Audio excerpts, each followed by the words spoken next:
Pozdrav ljudi, Rupa na saksiji sa vama.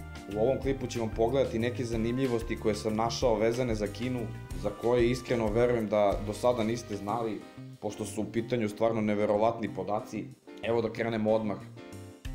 U Kini postoji 10 miliona profesionalnih stonotenisera. 10 miliona. I u tu grupu ne spadaju ljudi koji igraju stoni tenis i zabave, u tu se ubrajaju samo registrovani profesionalci. 10 miliona, to je veća populacija nego što ima bilo koja ex-ju država. Inače, Kina je od 2014. godine najveća ekonomija na svetu kada je pretekla Ameriku, ali da li ste znali da u Kini dan danas preko 30 miliona ljudi živi u pećinama? Najveći broj od tih ljudi živi u Shangxi oblasti, ona je istorijski poznata po tome što je odatle krenuo put svile. Kao što možete da vidite na slikama, to su u suštini rupe koje su izbušene u nekom mekanom kamenu i tako ljudi tu žive već hiljadama godina. Naravno, oni tu uglavnom imaju uvedenu struju i sve u suštini tekovine modernog čoveka. Verovatno bi se i uvredili kada biste im rekli da su oni pećinski ljudi, ali opet činjenice da žive u rupi u kamenu. Procenjuje se da 2020. godine čak 40 miliona Kineza muškaraca neće moći da nađe ženu.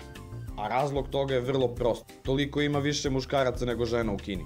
Koren ovog problema leži u politici jednog deteta koje je Kina dugo imala kako bi kontrolisala rast svoje populacije i naravno u tome što su neki roditelji želeli da to jedno dete bude muško.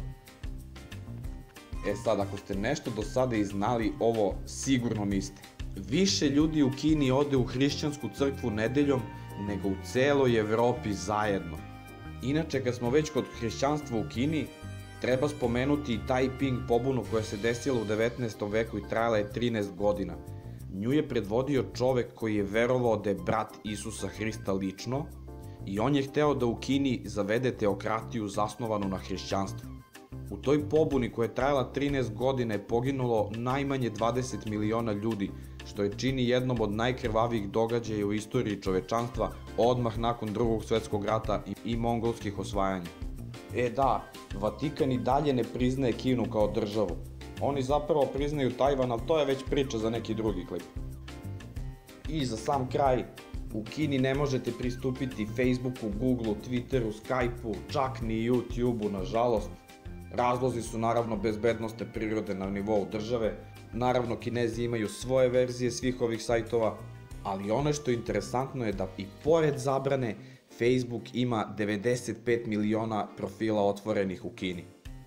Inače, čak i Sony PlayStation nelegalan i može da vas odvede u zatvor. I to bi bilo to, ljudi, što se tiče ovog klipa. Nadam se da ste uživali, lupite like ukoliko jeste, ukoliko imate bilo kakva pitanja vezana za ovaj klip, postavite dole u komentarima, vidjet ću i odgovorit ću ako je u formi pitanja. Kao što možete da vidite, ovo je part 1, to jest prvi deo ovog serijala o Kini, pošto jednostavno ja sam krenuo da tražim zanimljivosti vezane za tu državu, ali to je populacija od 1,4 milijarde ljudi i podataka je toliko mnogo da nisam ni pokušavao da sve strpam u jedan klip, već ću vidjeti da napravim nekoliko od njih. To bi bilo to, ljudi, šta da vam kažem. Ukoliko vam se sviđa ovaj sadržaj, a novi ste na kanalu, definitivno lupite subscribe, pošto će ga još biti, a mi se vidimo u nekom drugom klipu. Ćao!